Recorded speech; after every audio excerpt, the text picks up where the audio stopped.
जय श्री कृष्णा, राधे राधे। स्वागत है आप सभी का भक्ति सागर चैनल में। आज हम कजरी तीज की अर्थात सातोड़ी तीज की कहानी और पूजन की विधि, व्रत विधि और कथा का श्रवण करेंगे।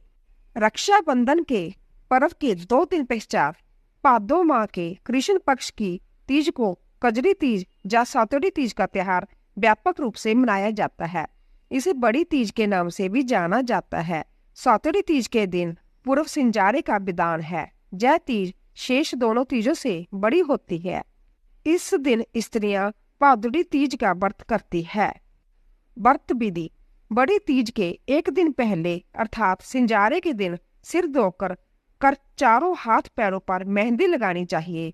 1.25 किलो या 1.25 पाव चने की दाल को सेक कर पीसना चाहिए। फिर उसमें पीसी हुई चीनी और घी मिलाकर सत्तू तैयार किया जाता है। एक कटोरे में सत्ती को पिंड के रूप में जमा लेते हैं। उस पर सूखे मेवे और इलायची से सजाकर बीच में एक सुपारी लगा देते हैं। पूजा के लिए छोटा लड्डू बनाना चाहिए। सत्तू आप अपने सामर्थ्य अनुसार अधिक मात्रा एवं प्रकारों का बना सकते हैं। सत्तू जो गेहूं, चावल और चने का बनता है। पूजन विधि: एक छोटा सत्तू का लड्डू, दीपक, नीम के वृक्ष की टहनी, नींबू, दूध और जल, कच्चा दूध, नींबू, गाय का गोबर, ककड़ी, आंकड़ी, आंकड़े तथा तोरू के पत्ते, मोती की लड़ आदि। पूजन की तैयारी कब करें? शाम के समय में भोजन आदि घर के काम शीघ्र पूरा करके सुंदर वस्त्र पहनकर पूजन की तैयारी करते हैं। गोबर से दीवार के सहारे एक छोटा सा तालाब बनाकर तालाब के किनारे नीम के वृक्ष की टहनी को रोप देते हैं। तालाब में कच्चा दूध मिश्री जल भरकर देते हैं और किनारे पर एक दीपक जलाकर रख देते हैं। सातोड़ी तीज पूजन की विधि: सातोड़ी तीज के दिन पूरे दिन उपवास किया जाता है और शाम के समय स्त्रियां सुंदर वस्त्र आभूषण धारण करके 16 श्रृंगार करके बड़ी तीज पर निमड़ी माता का पूजन करती है। सर्वप्रथम निमड़ी माता के जल के छींटे दे, फिर रोली के छींटे दे, फिर चावल चढ़ाएं। उसके बाद पीछे दीवार पर रोली, मेहंदी और काजल की 13 बिंदियां अपनी उंगली से लगाएं। निमड़ी माता के मोली चढ़ाएं, मेहंदी, काजल और बस्तर चढ़ाएं व दीवार पर लगाई हुई बिंदुओं पर भी मेहंदी की सहायता से लच्छा चिपका देते हैं। इसके अतिरिक्त निमड़ी माता के कोई ऋतु फल, दक्षिणा आदि चढ़ा दें। फिर किनारे रखे दीपक के प्रकाश में नींबू, ककड़ी, मोती की लड़, नीम की पत्ती, दीपक की लौ, सत्तू का लड्डू आदि वस्तु का प्रतिबिंब देखते हैं और अलग अलग वस्तुओं के प्रतिबिंब दिखाई देने पर निम्न प्रकार से बोलना चाहिए: तलाई में नींबू दिखा, जैसा ही टूटा।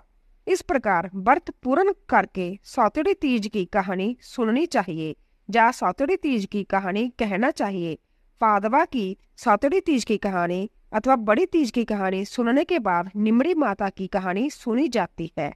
सातोड़ी तीज की कहानी सुनने के बाद रात को चंद्रमा उदय होने पर चंद्रमा को गेहूं हाथ में लेकर जल द्वारा अर्घ देना चाहिए।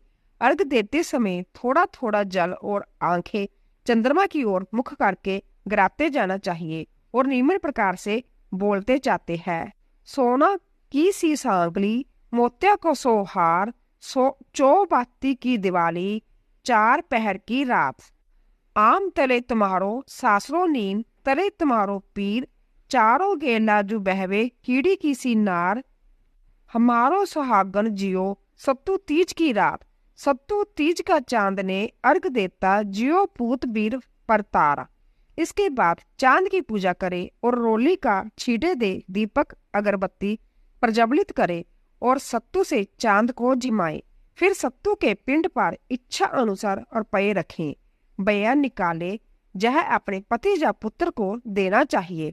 इस क्रिया को सातू का पिंडा पसवाना कहते हैं। इसी प्रकार सातू पर रुपये रख बयाना निकालकर चरण छूकर सासू जी को देना चाहिए। फिर आंकड़े के पत्ते पर सत्तू, नींबू, कटा हुआ, ककड़ी कटी हुई और आंकड़े के पत्ते के दोनों में कच्चा दूध पीना चाहिए। इसके बाद सातोड़ी तीज या कजली तीज की कहानी सुननी चाहिए। और सातोड़ी तीज की कहानी: सातोड़ी तीज की कहानी: एक शाहूकार था। शाहूकार की पत्नी पतिव्रता थी। उस शाहूकार का एक वेश्या से संबंध था। शाहूकार के गलत पाप कर्मों के फलस्वरूप शाहूकार के कोढ़ हो गया, फिर भी उसने बेश्या का घर जाना नहीं छोड़ा। शाहूकार ने अपनी पत्नी से कहा कि मुझे उस बेश्या के पास ले चलो। शाहूकार की पत्नी पतिव्रता थी, इसीलिए वह पति का कहना मानकर उसे उस बेश्या के पास ले गई। बेश्या तो पैसों की भूखी थी, वह शाहूकार से धन दौलत लूटती रहती थी और शाहूकार अपनी पत्नी के गहने भी ले जाकर उसको दे देता था, लेकिन उसकी पत्नी कुछ भी नहीं बोलती थी। एक बार बड़ी तीज के व्रत का दिन आया, इसीलिए शाहूकार की पत्नी ने उपवास रखा और वह उस दिन भूखी थी। शाहूकार ने अपनी पत्नी से उस बेश्या के पास ले जाने के लिए कहा। उस दिन शाहूकार से चला भी नहीं जा रहा था, तो वह उसे अपने कंधे पर उठाकर ले गई। बेश्या के घर पहुंचने पर शाहूकार ने कहा कि मैं लौट कर आऊं, तब तक यहीं पर खड़ी रहना। उस दिन संजोगवश वह बेश्या खिड़की में से सब देख रही थी, तो उसे शाहूकार से पूछा कि जो तुम्हें जय छोड़ने आई है वह तुम्हारी नौकरानी है क्या? शाहूकार ने कहा, नहीं, वह तो मेरी पत्नी है। जय सुनकर बेश्या का मन बहुत दुखी हुआ। उसने शाहूकार को समझाया कि वह लौट जाए, क्योंकि आज बड़ी तीज है और तुम्हारी पत्नी ने व्रत किया होगा, उसे पूजा करनी होगी। तीज माता ने बेश्या का मन परिवर्तित कर दिया। उसने शाहूकार को उसके गहने दिए और लौट जाने को कहा। साथ ही जय भी कहा कि अब वह जहां पर कभी लौट कर न आए। उधर शाहूकार के पत्नी बाहर खड़ी थी कि अचानक तेज मूसलाधार बारिश आने लगी। वह मन ही मन दुखी हो रही थी कि उसे तीज माता की पूजा करनी है। उसी समय पानी में बहती हुई पूजा की सामग्री और नीम की टहनी वहीं पर आ गई। तब शाहूकार की पत्नी ने पूजा की, तभी चांद उग गया। वह चांद को अर्घ देने लगी। उसी समय उसका पति भी लौटकर आ गया। अर्घ के जल के छींटों से शाहूकार का कोढ़ ठीक हो गया और वह दोनों पति पत्नी प्रसन्नता से पूर्व घर लौट गए।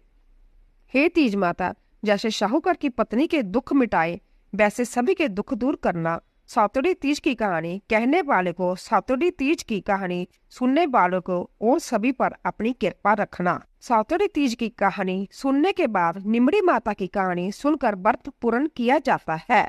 निमड़ी माता की कहानी। एक सास और बहू थी। बहू के कोई संतान नहीं थी। एक दिन सास और बहू अपनी पड़ोसन के घर गई। तब उन्होंने देखा कि पड़ोसन के घर निमड़ी माता की पूजा हो रही है। तब सास ने अपनी पड़ोसन से पूछा कि निमड़ी माता की पूजा करने से क्या होता है। पड़ोसन ने कहा कि निमड़ी माता की पूजा और व्रत के दिन निमड़ी माता की कहानी सुनने से मनुष्य की सभी इच्छाएं पूर्ण होती है।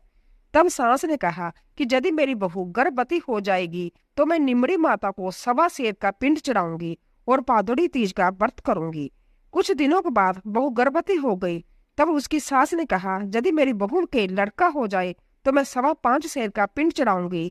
तब उसकी बहू ने एक सुंदर बालक को जन्म दिया। जब अगले साल तीज आई तो सास ने पुण्य कह दिया कि जब इसका विवाह हो जाएगा तब 1.25 मन का पिंड चढ़ाऊंगी। कुछ दिनों बाद उस लड़की का विवाह भी हो गया।